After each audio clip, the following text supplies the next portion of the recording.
Bonjour tout le monde. Alors, on est moins une minute. C'est Normand Pinard. Je vous souhaite la bienvenue. Et je vais juste voir tranquillement pour que les gens arrivent. Bon, c'est un plaisir de vous voir. Là, je regarde la technicalité. J'arrête la technique. OK. Coucou.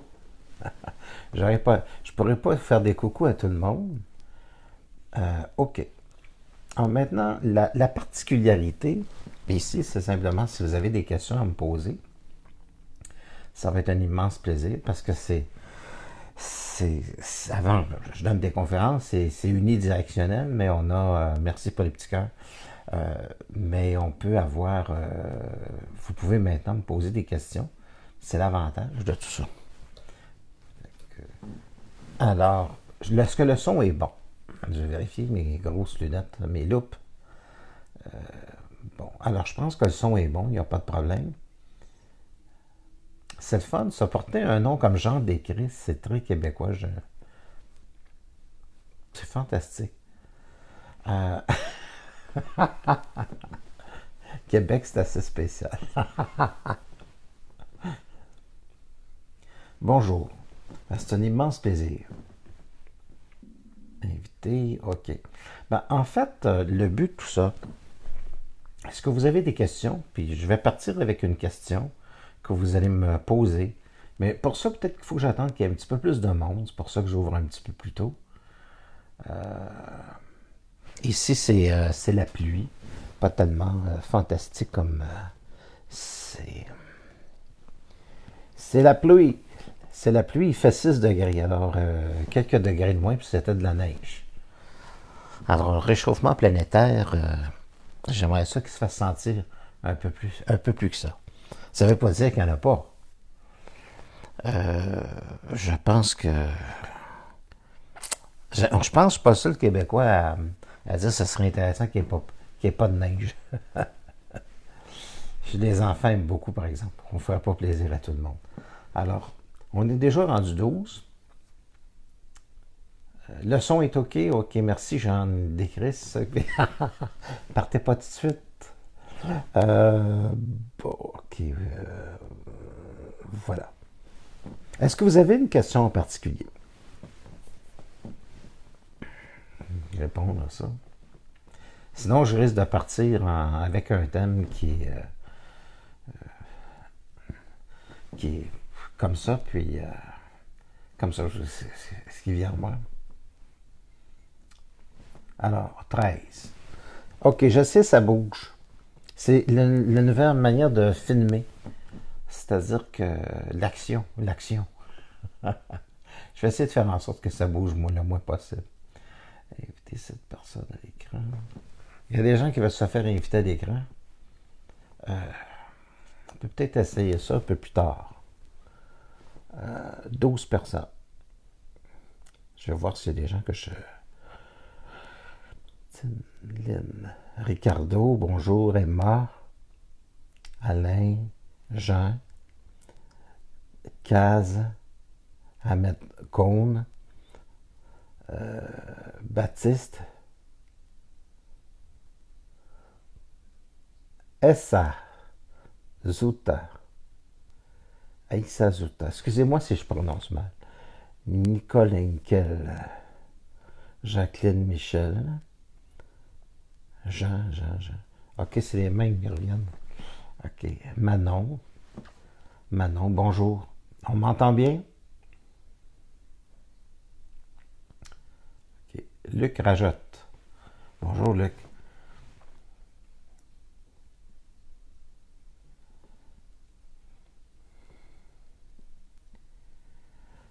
Martine.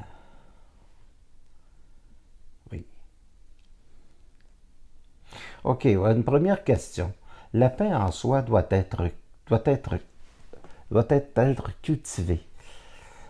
Ou doit-on la laisser venir en nous?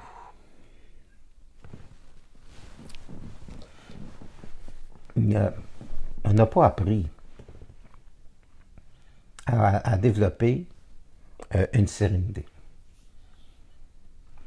Parce qu'il n'y a rien dans la société moderne qui nous a orientés pour... Il n'y a rien dans notre enfance, absolument rien dans notre éducation, qui nous a enseigné dans le but d'aller vers nous. C'est une société qui est organisée pour remplir les besoins et les fonctions de cette société-là. Alors, il n'y a jamais rien eu dans l'éducation qui nous a orientés vers nous-mêmes. Ça a toujours été orienté en fonction d'occuper une fonction sociale. Donc, c'est un vécu pour un monde. Je dirais même que l'éducation, c'est de l'élevage. Et c'est encore comme ça. C'est de l'élevage de ferme. Bon, l'être humain, c'est un animal raisonnable qui a la faculté de passer à la divinité. Mais avant de passer à la divinité, il y a une question de trouver sa propre paix intérieure. Alors, la paix, non, elle n'est pas donnée pour répondre à la question. C'est vraiment le produit d'une conscientisation et aussi de l'intervention de la volonté pour dire d'abord, il y a des chocs que les gens subissent dans la vie. C'est une capacité qu'un être humain peut développer pour passer à un autre niveau. Pour avoir la paix, c'est clair et net que ça prend de la conscience. Sans conscience, il n'y a pas de paix. Ça, c'est clair et net, ça prend de la conscience. Parce que la conscience, ce qu'elle fait, c'est qu'elle va retirer graduellement à l'être humain sa capacité d'émotivité.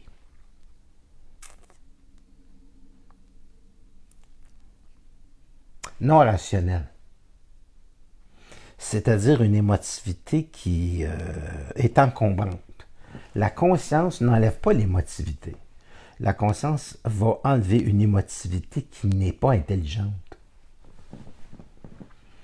Et la majorité des gens ont beaucoup d'émotivité. Cette émotivité-là est rarement intelligente. Une émotivité qui est intelligente, c'est une émotivité qui permet à l'être humain de bénéficier d'un plaisir. Si vous assistez par exemple à un concert, si vous allez dans un endroit que vous aimez, vous rencontrez des gens que vous appréciez, bien, vous avez une émotivité. Ça prend une émotivité pour être en interrelation avec les gens, avoir plaisir d'être avec les gens. Et c'est une émotivité, sauf qu'elle est très positive. Elle est mentale. Elle peut venir de l'âme. Quand on écoute de la musique que l'on aime beaucoup, c'est quelque chose qui vient de l'âme. Alors, c'est une émotivité, mais c'est une émotivité qui ne va pas nous détruire. C'est-à-dire qu'elle va permettre à l'être humain de pouvoir monter les premières marches de sa sérénité puis de son intelligence.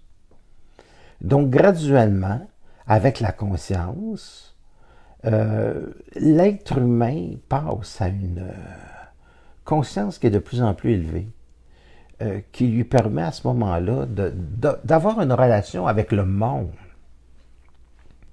qui est différent.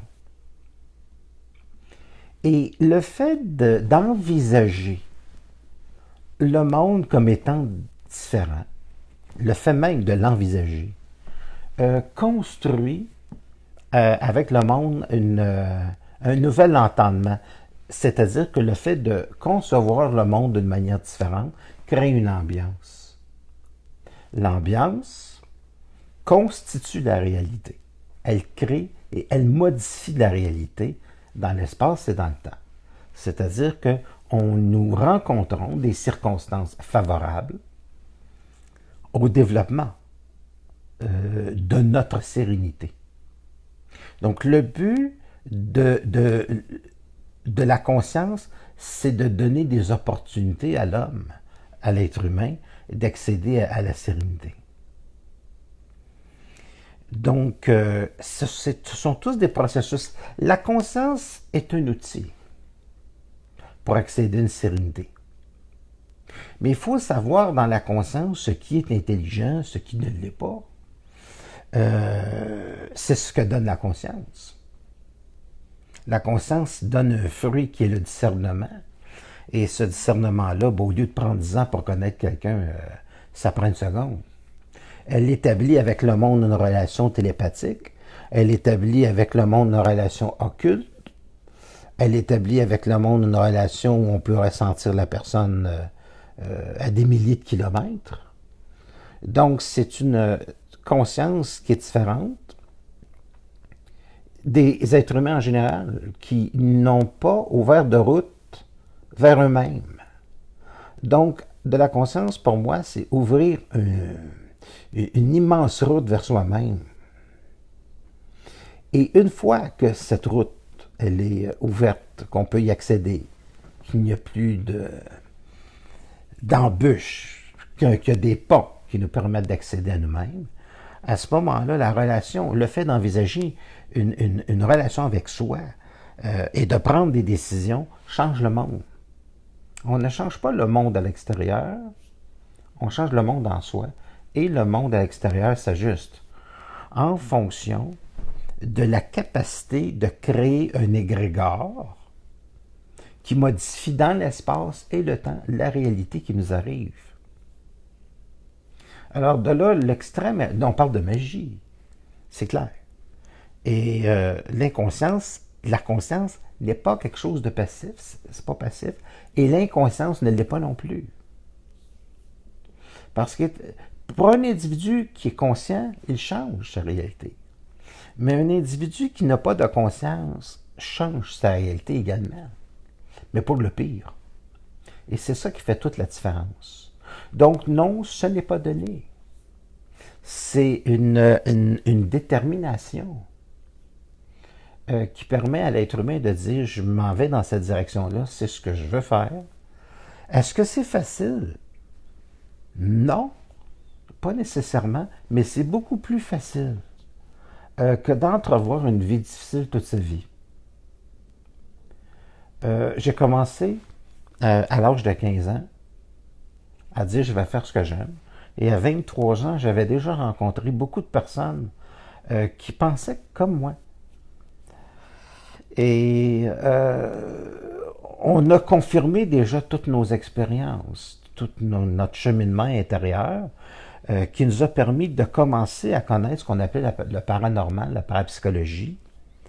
Et la parapsychologie, elle est intéressante dans la mesure où on peut la mettre en application. La parapsychologie, ce n'est pas d'application intéressante, il n'y a rien, mais une parapsychologie qui est intéressante, c'est une capacité, c'est une force intérieure qui est au-delà de l'espace, du temps et de la matière. Utilise ce qu'on appelle, nous autres, la matière, c'est des matériaux énergétiques. Utilise les matériaux énergétiques dans le but de créer un avantage pour notre vécu, pour notre intelligence, pour que notre vie devienne facile. Pour l'instant, les gens pensent que la politique va faire quelque chose. Qu'est-ce que vous voulez que je vous dise concernant le monde? Le monde inconscient n'empêche pas ma conscience. Voilà.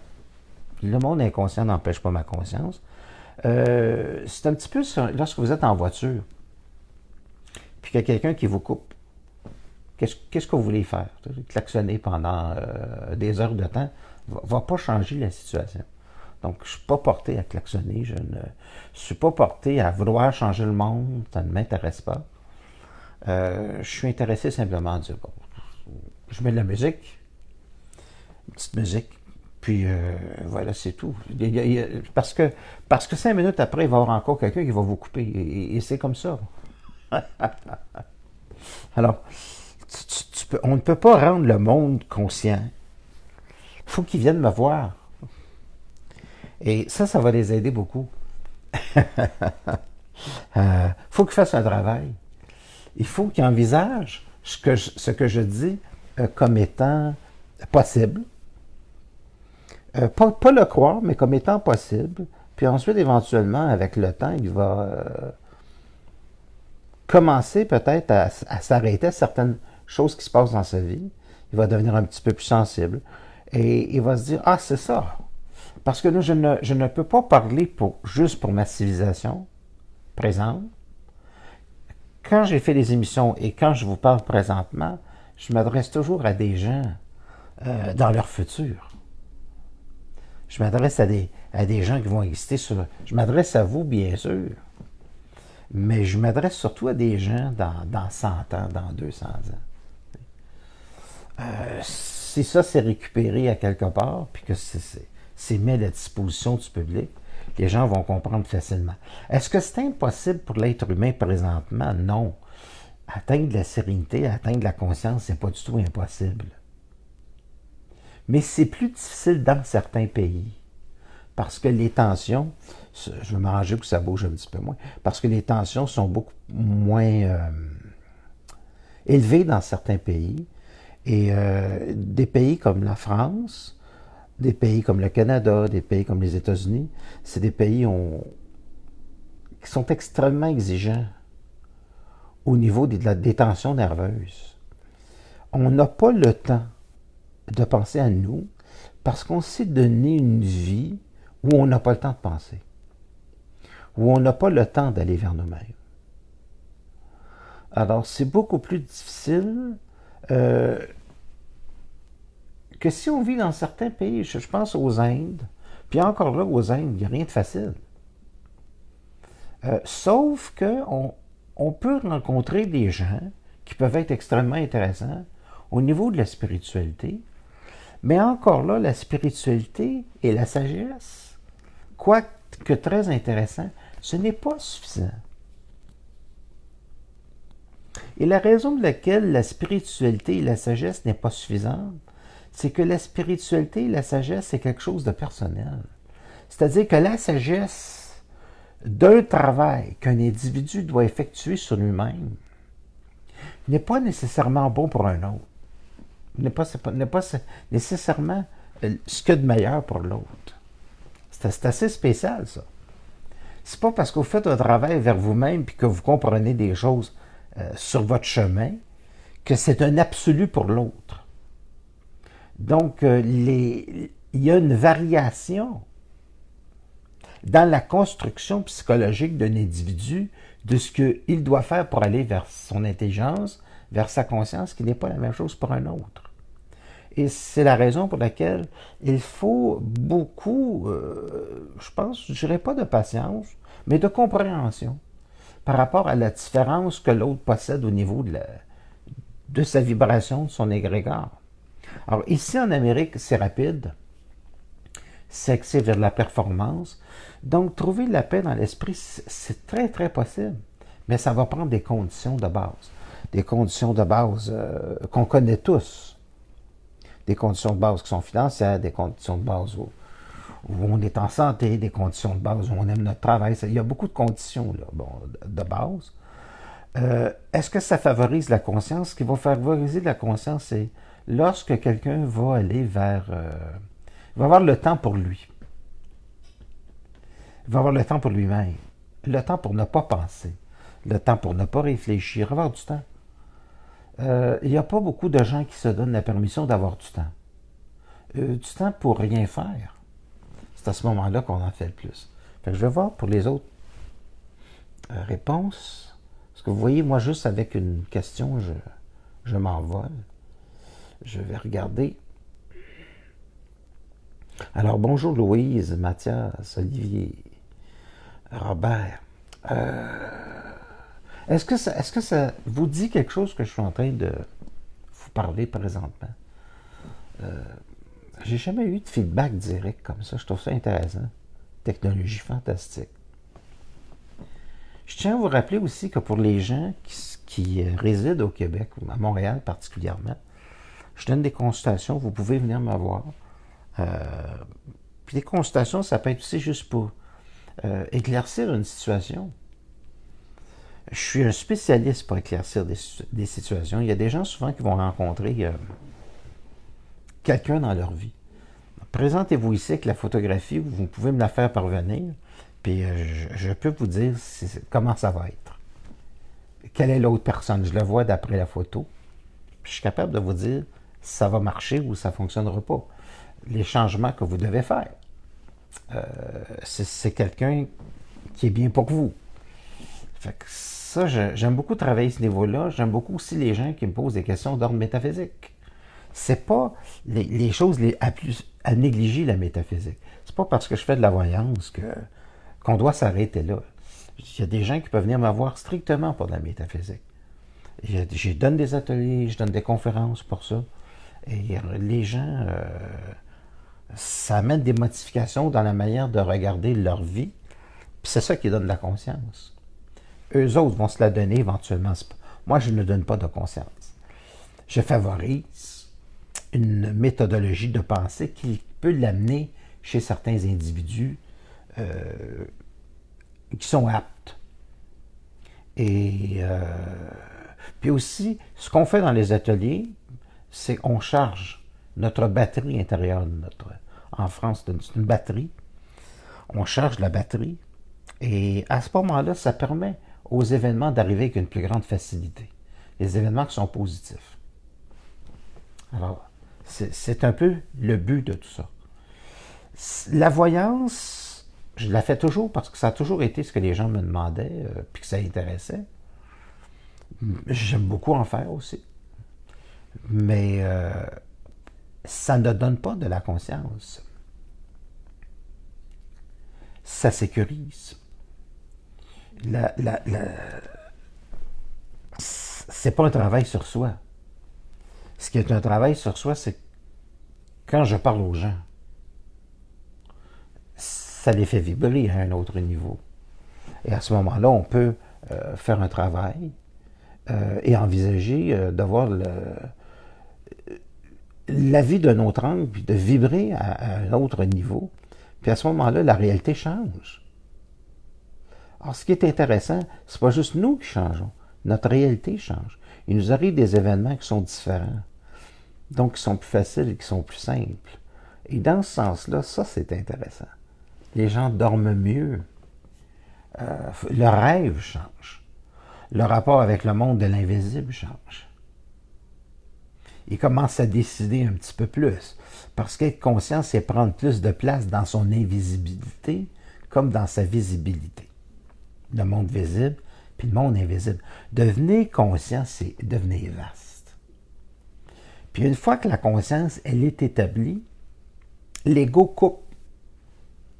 C'est-à-dire que ce n'est plus de la raison.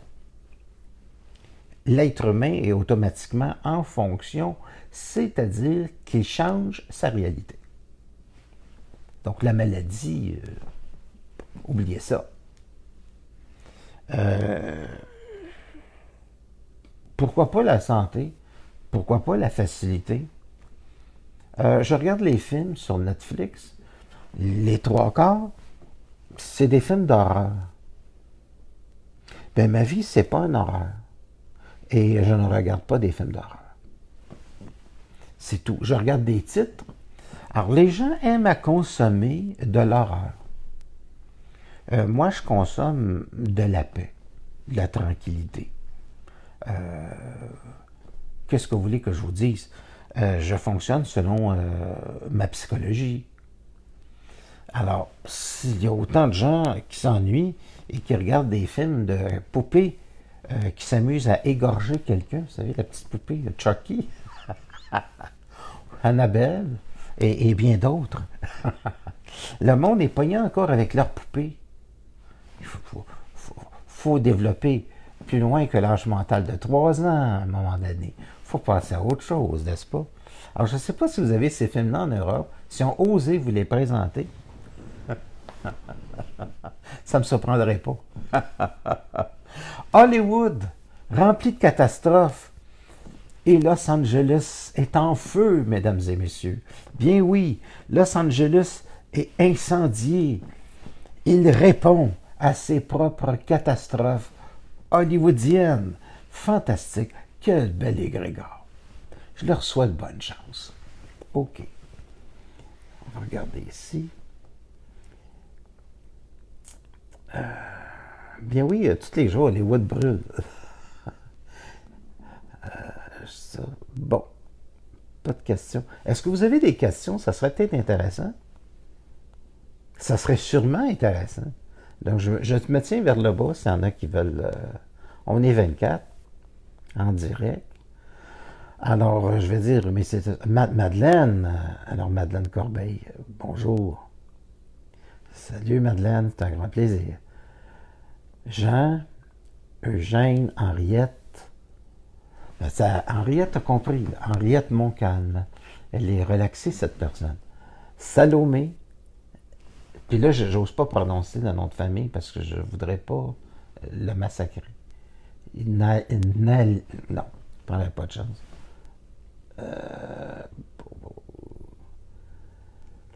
Ben, là, ça devrait pas exister. Là, on parle de quoi?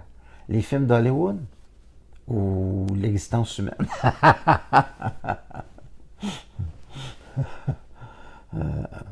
Bon, on me demande toujours, comptez-vous venir en France prochainement? Je détesterais pas. La problématique, c'est que je suis pas connu en France. Il y a les gens qui me rentrent en contact avec moi, comme je l'ai dit la dernière fois. Il y a des gens complètement dans le nord de la France, il y a des gens dans le sud de la France. Est-ce que tout le monde va faire 1000 kilomètres du nord au sud et du sud au nord pour aller à Paris? Je crois pas. Je suis pas sûr de ça. Alors, on va peut-être se ramasser 5-6. Alors, c'est des problèmes. Si on passe à la télé française lorsqu'on est un artiste, à ce moment-là, il y a des gens qui peuvent dire qui font la tournée en France. Les gens n'ont pas 1000 kilomètres à faire du nord au sud et du sud au nord. Fait que même si je viens en France, pour moi, je vais remplir une toute petite salle. Parce que quand je m'adresse à Facebook, Facebook ne s'occupe pas de la position géographique. Voilà.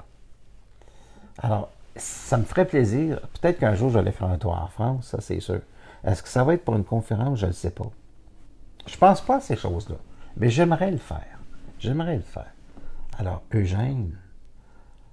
Alors, ça, c'est toujours la question. C'est j'aimerais beaucoup, mais il y a des questions techniques. Bon. Alors, est-ce qu'on va passer à une civilisation qui est plus consciente? Oui, c'est en train de se faire. Mais on ne fait pas d'omelette sans casser des œufs. Et faut pas penser qu'on passe d'une civilisation à une autre puis que c'est quelque chose qui arrive comme ça, puis c'est facile, puis ça se fait doucement. Non, l'évolution dans une société se fait pas doucement. Ça peut même se faire violemment. Et ce qui est très important, c'est que si vous avez une sagesse et que vous avez des enfants, transmettez-la à vos enfants. Parce que on a perdu dans notre civilisation quelque chose de très important. C'est qu'on n'a plus l'art de transmettre à nos enfants nos connaissances. On n'a plus le temps. Alors, il faut se donner ce temps si on a des enfants. C'est pas juste pour les amener à l'école. Vous êtes les meilleurs professeurs. Donc, d'amener à vos enfants votre culture, votre intelligence, votre sagesse, leur dire ce que je suis en train de leur dire, qu'ils puissent penser à eux dans le bon sens. Ne pas s'oublier. Le chemin facile est souvent le meilleur. Nous, on pense que c'est l'effort. L'effort n'est pas la meilleure des choses. Non. Voyez-vous, quelqu'un peut travailler 60 heures par semaine. Au début, il n'y a pas de problème, la personne, elle est jeune, elle est en santé, mais travailler 60 heures par semaine, ça tue. Le travail, c'est de l'esclavagisme. Et ça use une personne prématurément. Je ne veux pas dire de quitter vos emplois demain. Je veux simplement dire, si vous avez du temps pour vous et que vous avez la capacité, le temps de vous rencontrer, ce temps-là est très important. Donc, dans la vie, il y a un temps pour rien faire. Il y a un temps pour rien du tout. Et quand vous avez du temps à vous, ben vous avez des idées. Vous devenez plus créatif. Vous pouvez développer quelque chose en vous de puissant. Avoir un temps pour rien faire, c'est rentrer en contact avec sa force intérieure. Ah, même si vous prenez 3 cours, espagnol, anglais, français, tout ce que vous voulez, le temps pour soi est très important.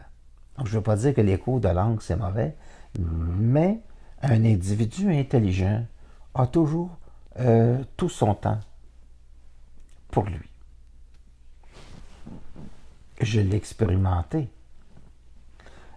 Est-ce que les gens l'approuvent? Non.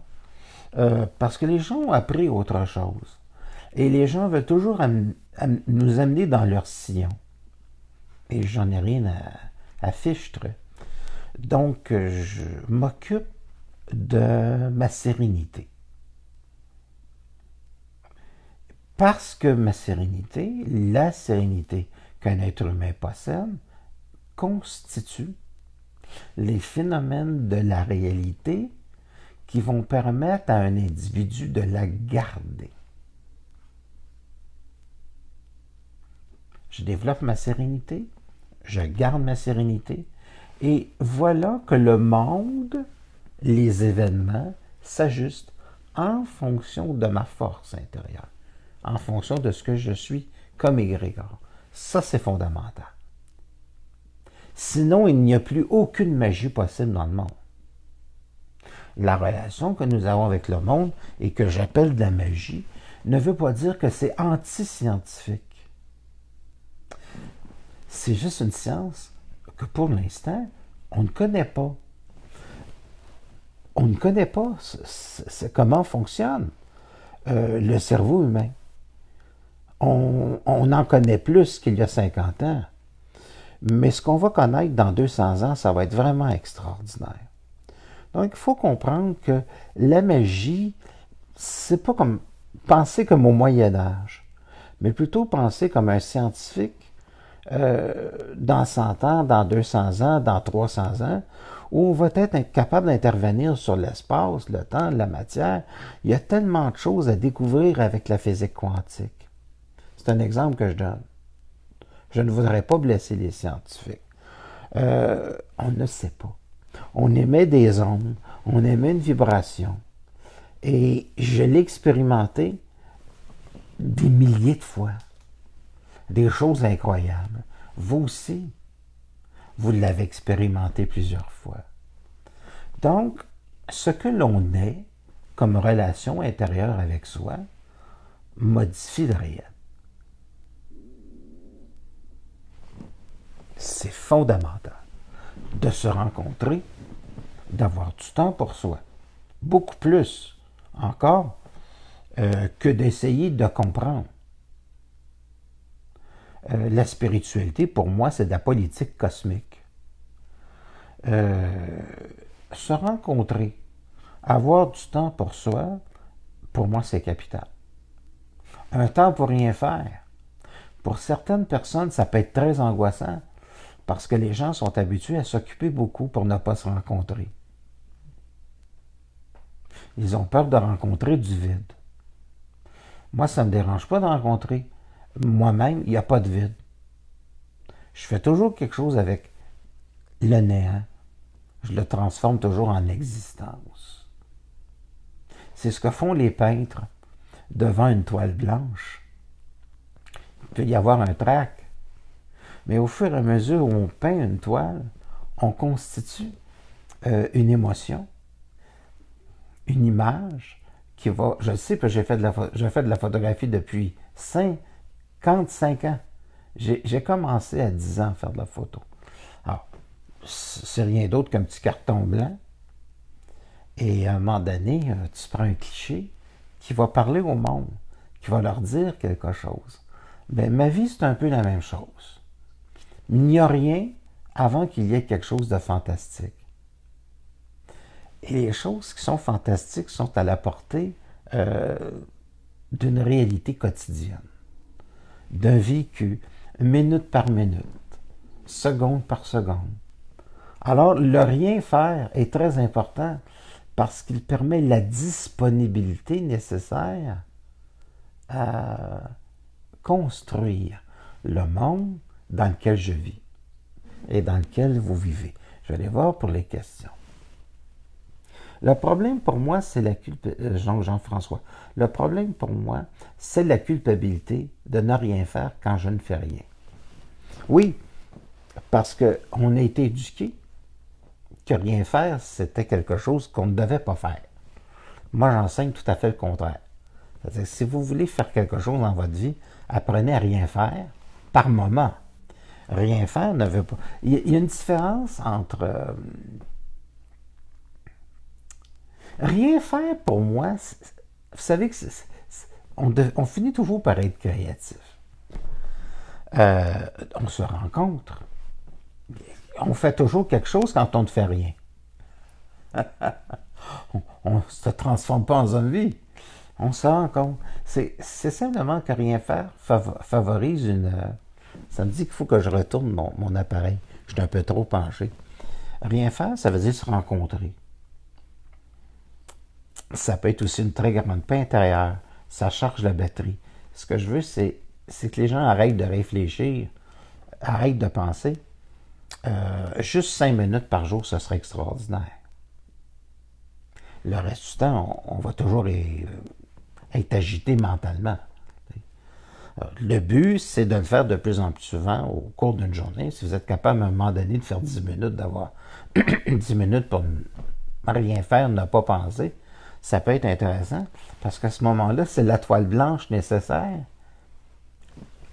à la peinture de votre vie où vous allez peindre une réalité qui va pouvoir toucher le monde, le modifier. Imaginez-vous une peinture qui est un rêve extraordinaire et qui vous permet de construire une nouvelle réalité. Regardez les peintres, regardez leurs peintures. Ils ont tous commencé avec des toiles blanches et ce qu'ils font, c'est extraordinaire. Ça touche le monde. Et en plus, il y a des peintures qui valent 25, 30, 40 millions. On ne peut pas dire que c'est blanc longtemps. C'est assez extraordinaire quand on y pense. Là. Puis la majorité, il y a eu beaucoup de peintres, la majorité dans leur vie, qui n'ont pas du tout été reconnus. On ne peut pas attendre la reconnaissance du monde. Les gens ne comprennent pas.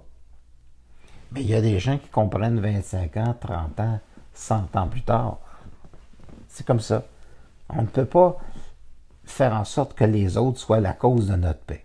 La paix est une décision que l'on prend, que l'on se donne. Ce n'est pas le monde qui nous donne la paix. On revient à la question de tantôt. Hein? Bonjour Lise. Serge. On est rendu à 25. Il y a des gens qui vont regarder ça tout au cours de la semaine. Je regarde pour voir s'il n'y a pas d'autres questions. Alors, la culpabilité, elle vient de l'enfance. C'est l'éducation. La culpabilité... écoutez, je vais vous dire ceci. Même les psychologues et les psychiatres ne peuvent pas modifier le passé de quelqu'un. Le taux d'échec en psychiatrie est à peu près de 90%.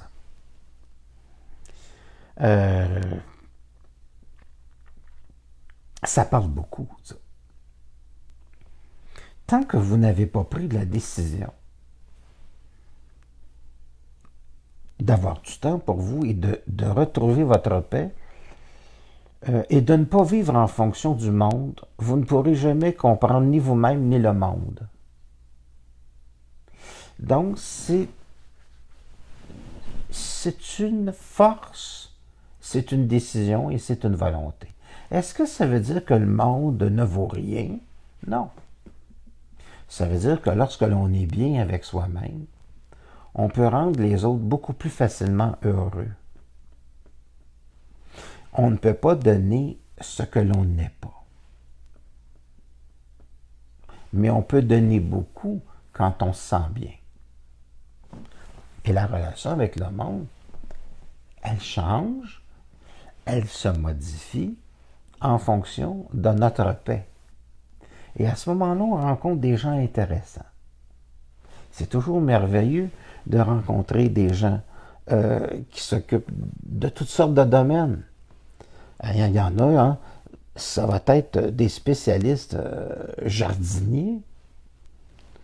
Il y en a qui vont vous enseigner, qui vont être des apiculteurs. Un peu plus tard, vous allez rencontrer des gens qui s'occupent des moteurs de voitures de course ou des moteurs de fusée. Il y a des gens qui vont vous inviter à faire un tour en Cessna, en avion. Il y a toutes sortes de monde. Il y a des gens qui vont vous inviter à flatter leur chien. C'est correct. J'ai un chat.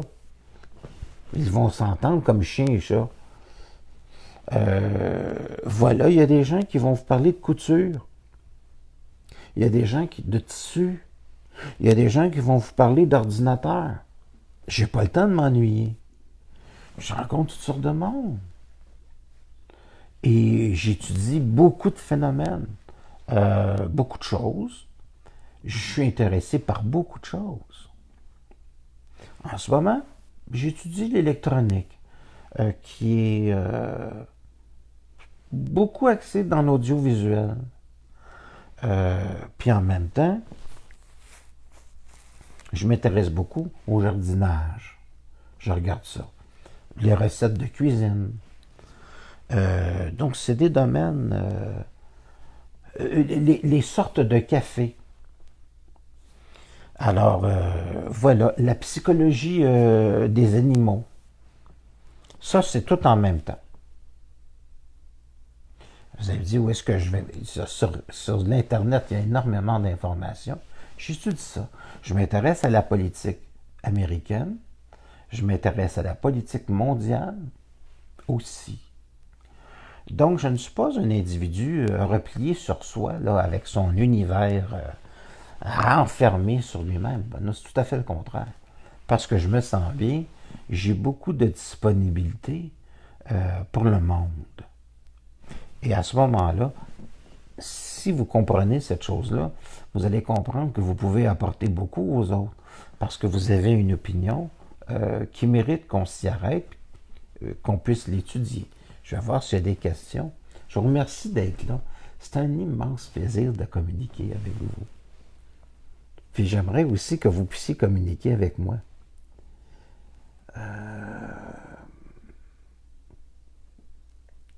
Ah, est-ce qu'elle m'aime? Est-ce qu'elle ne m'aime pas? Ça dépend de vous, monsieur. Ça dépend de vous. Est-ce que vous vous aimez pour commencer? Il faut commencer quelque part. Le reste n'a aucune importance. Regardez ça. Je m'occupe beaucoup plus de mon amour-propre que j'attends après qu'on m'aime, mon cher monsieur, parce que l'autre n'est jamais une valeur sûre. Moi, je suis une valeur sûre pour moi-même. D'accord? Petite réponse courte et efficace.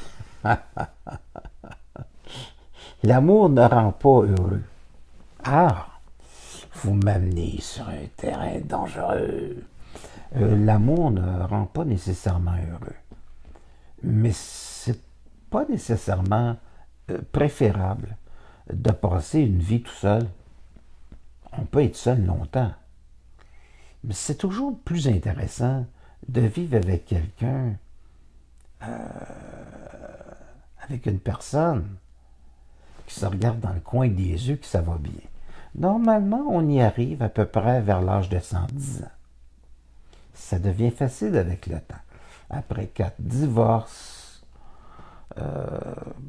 on peut arriver à trouver dans le couple une sorte de paix.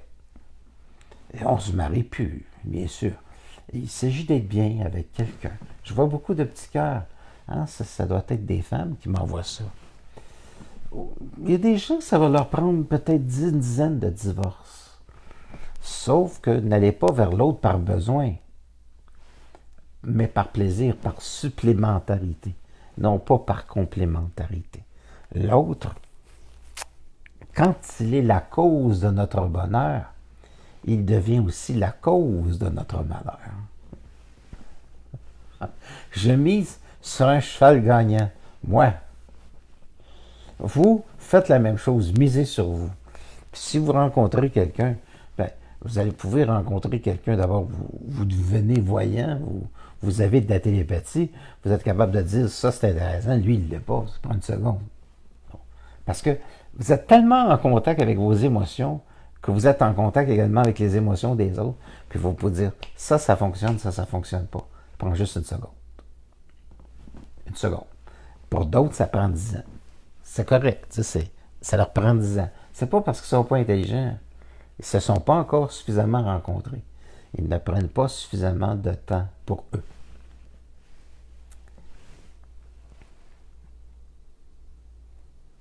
Euh, il y a un jeune qui me dit moi, j'y crois fort. Je ne sais pas en quoi.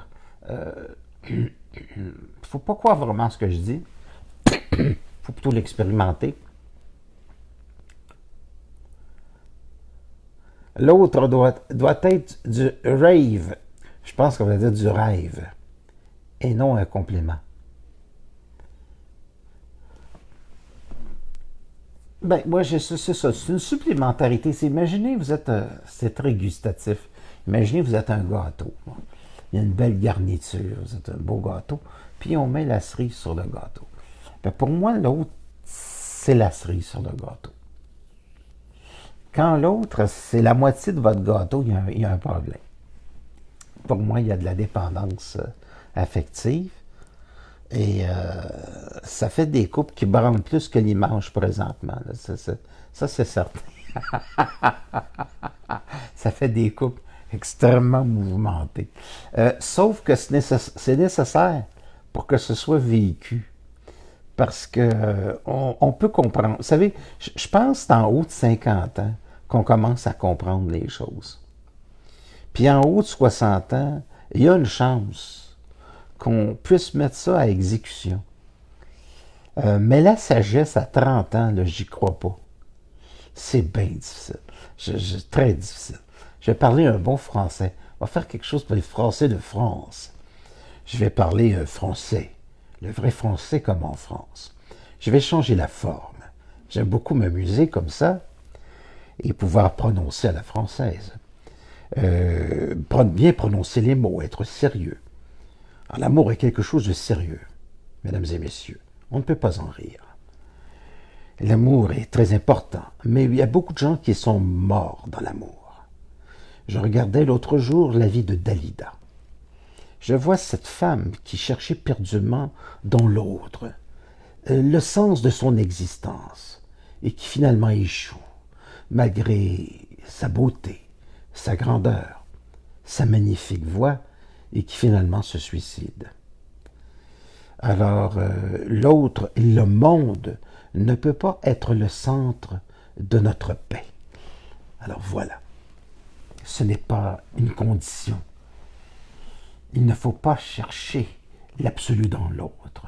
C'est courir en vain à travers les rêves qui vont s'évanouir dans l'espace et dans le temps pour finalement disparaître dans le néant.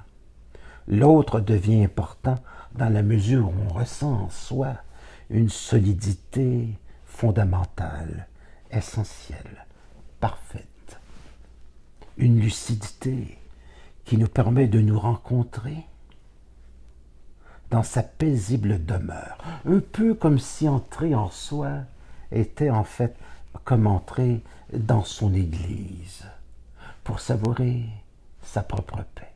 Vous aimez ça, hein?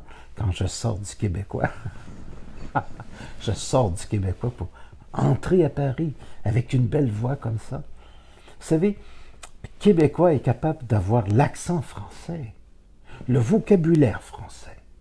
Pouvez-vous en faire autant en France? Ça nous ferait plaisir. Parler très québécois. Je badine, je m'amuse, n'est-ce pas? J'aime entendre le beau parler français. J'aime ça aussi. Ben oui, il y a eu Dalida, mais il n'y a pas juste Dalida. Il y a... Well, in the American way, we have a lot of problems too, you know? We have Jim Morrison of Doors, Janis Joplin too. All suicide, you know, because they don't like something in self. They don't happy in life. Il y a beaucoup de gens, est-ce que c'est la drogue? Euh, Pourquoi ces gens-là prenaient-ils de la drogue? Bon, pourtant, c'est des belles carrières. Mais on peut avoir une belle carrière, c'est autre chose. On peut être bien dans sa peau.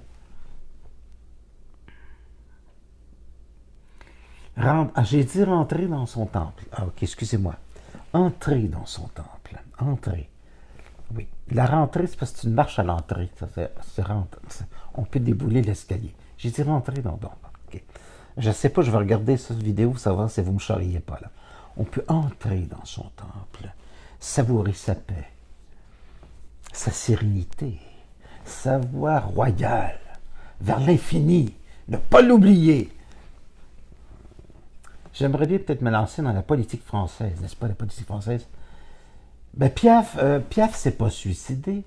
Piaf s'est pas suicidé. Mais il a laissé sa peau avec l'amour. Piaf a chanté toute sa vie la tragédie. L'amour est presque tragique chez Piaf. C'est un oiseau malheureux. Et avec aussi la mort de Michel Sardin, je crois que c'est une personne qui a commencé à prendre de la morphine, évidemment, à la suite de problèmes de santé.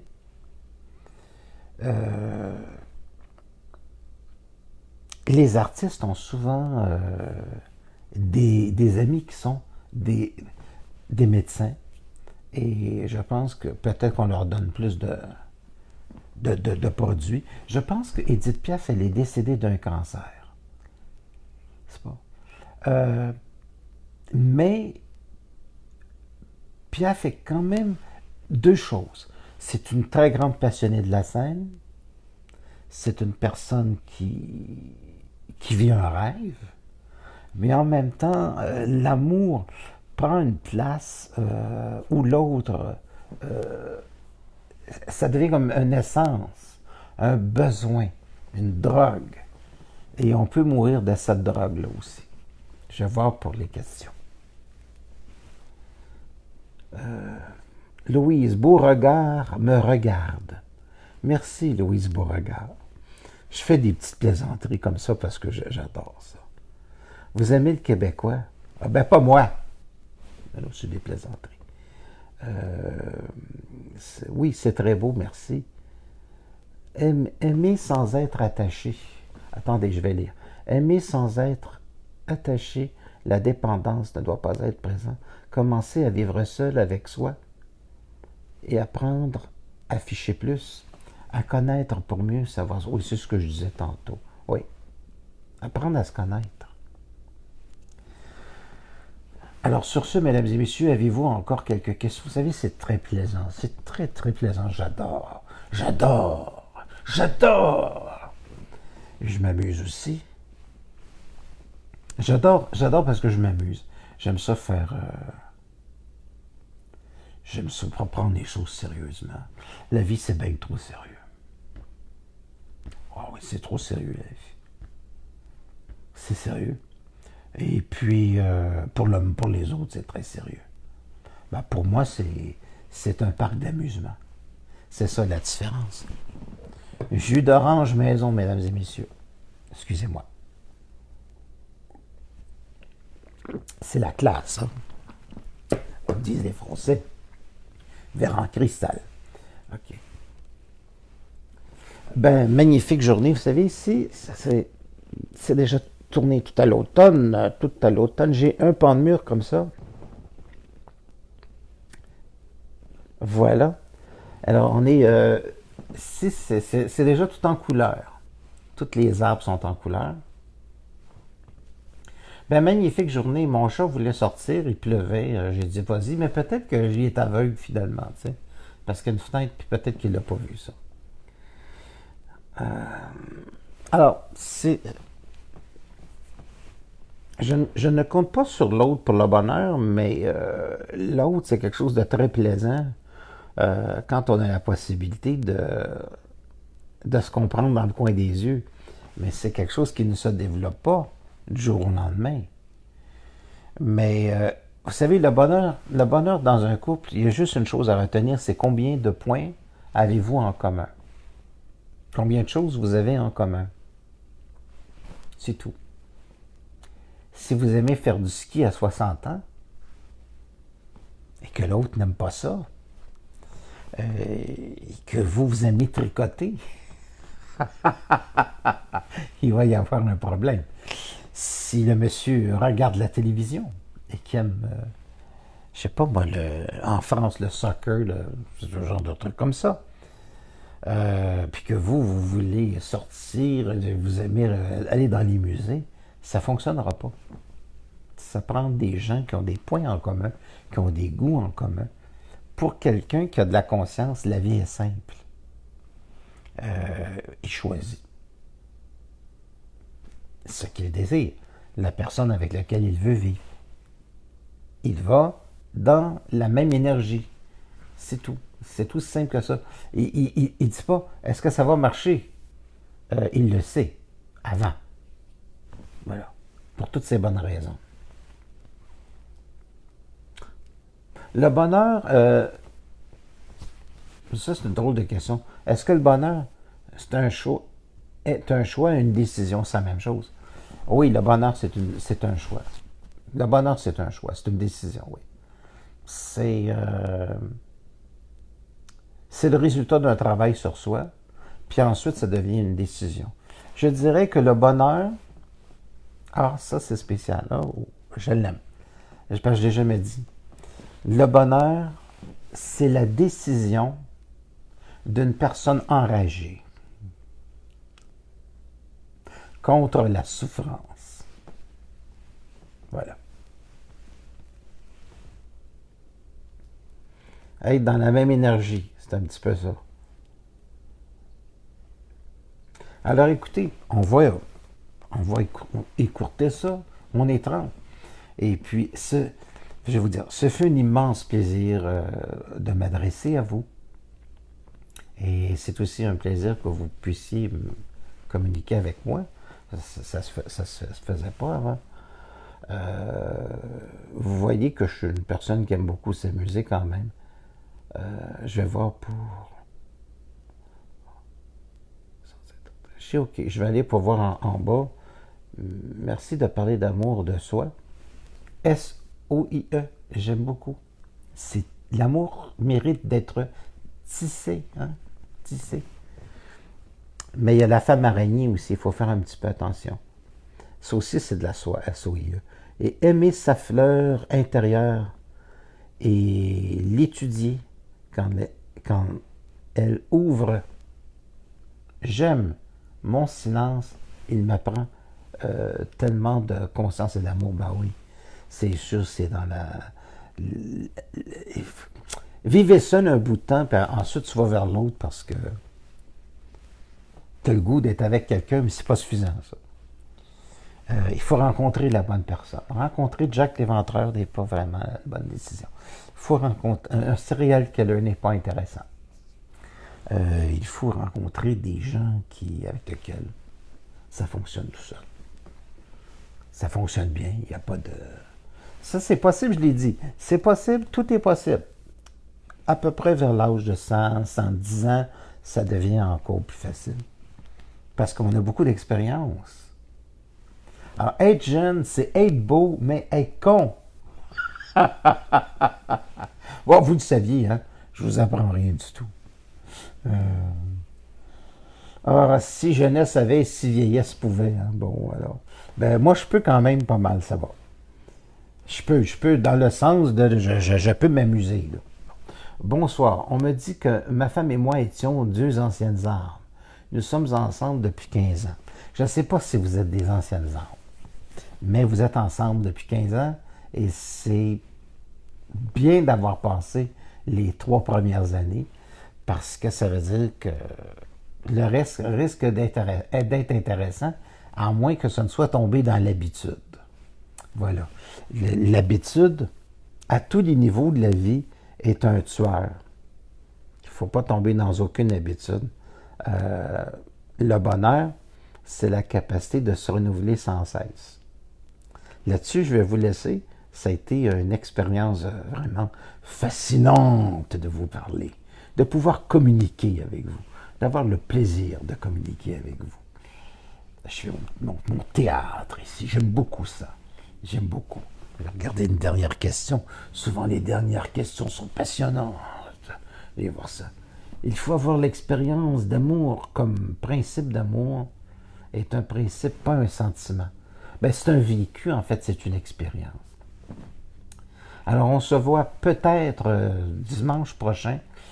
Moi, j'y vais selon ce que ça me dit avant dimanche. J'y vais de...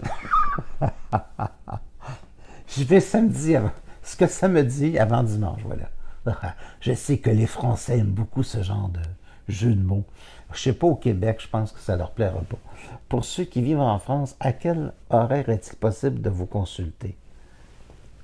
Même la nuit. Même la nuit.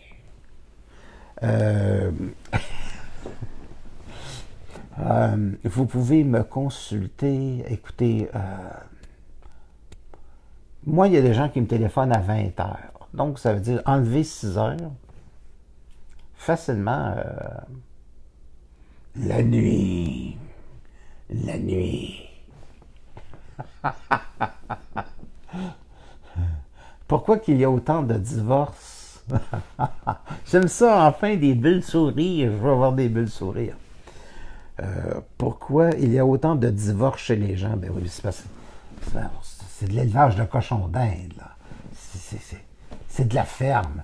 Les gens se rendent compte à l'âge de 23 ans, ils n'ont aucune expérience, puis je veux dire, oh, je suis bien avec toi, tu sais, je suis bien. Ben oui, mais t'es bien là, oui. On vient de commencer, tout est beau, hein. Après 24 heures, c'est fini. Puis ils sont mariés, malheureusement. Alors, ce qui se produit, c'est que ça prend beaucoup d'expérience, mes chers amis, beaucoup d'expérience. Pourquoi? Parce qu'on change. Et l'autre aussi, il se transforme, il change. Il faut donner à l'autorisation à l'autre de changer, de se modifier, de se transformer. Donc, on est changeant. Et on rencontre quelqu'un qui change. Et la personne n'est pas stable. La personnalité n'est pas quelque chose de stable. C'est quelque chose qui se modifie. Les perceptions se modifient. Et on peut très bien rencontrer une personne qui va changer. D'une manière indéniable, rencontrer quelqu'un, c'est rencontrer quelqu'un qui va changer. Et nous aussi, on va changer. Et tout est dans le pouvoir de ne pas tomber dans la routine. Voilà. Alors, je vais vous laisser là-dessus. Et puis, ce fut un immense plaisir. Je vous salue et je vous dis à dimanche prochain, peut-être. Allez voir un petit peu, puis je vais l'écrire. Pour les consultations, je serai toujours disponible. Et puis, pour les ateliers, pour les gens qui habitent Montréal, donc moi, je suis à Boucherville, dans un endroit magnifique, que j'aime bien. Et puis, on est bien ici. C'est une très belle place. Boucherville, c'est vivre dans un jardin. C'est extraordinaire comme ville. C'est une des 5 villes les plus fantastiques au Canada. Et c'est la première des villes au Canada pour vivre. Il y a des pistes cyclables partout. Je suis sur le bord du fleuve à 600 mètres. Et je ne me suis pas encore noyé. C'est ça qui est le miracle. Est-ce que je bois? Non. Est-ce que je prends de la drogue? Non, c'est mon état naturel de Québécois qui désire s'amuser. Voilà. Et si vous voulez entrer en contact avec moi, il y a mon numéro de téléphone. Je pense que si vous êtes en France, il faut faire 011 avant. 514-254-5919. Je vous remercie, les gens, de ne pas m'avoir téléphoné pendant l'émission de Facebook. Parce qu'il y a des gens souvent qui veulent s'entendre comme ça, le téléphone. Oh, je l'ai fait sonner son téléphone. C'est moi, ça. Les gens sont assez spéciaux. Alors, attendez, il y a beaucoup de gens qui m'envoient des petites choses en haut. Alors, écoutez, coquin aujourd'hui. Ça veut dire quoi, donc, coquin? Coquin, expliquez-moi, expliquez-moi. Dites-moi, coquin. Coquin. Coquin. On appelle ça au Québec être haïssable, peut-être. Coquin, je ne sais pas. Il faudrait que j'allais voir dans la langue. Oui, oui, ça me dit quelque chose. La coquetterie, peut-être, je ne sais pas quoi. Je fais mon hypocrite, là. Bon après-midi. Bon après-midi, Carmen. Carmen Latourelle. Boucherville est un endroit de nidification. C'est merveilleux. Si vous voulez venir ici, vous allez trouver de beaux spécimens de mâles. C'est ça, coquin, je pense. France.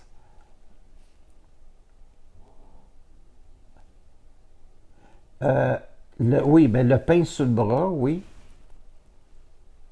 Petit air le visage. Alors, ça fait un immense plaisir.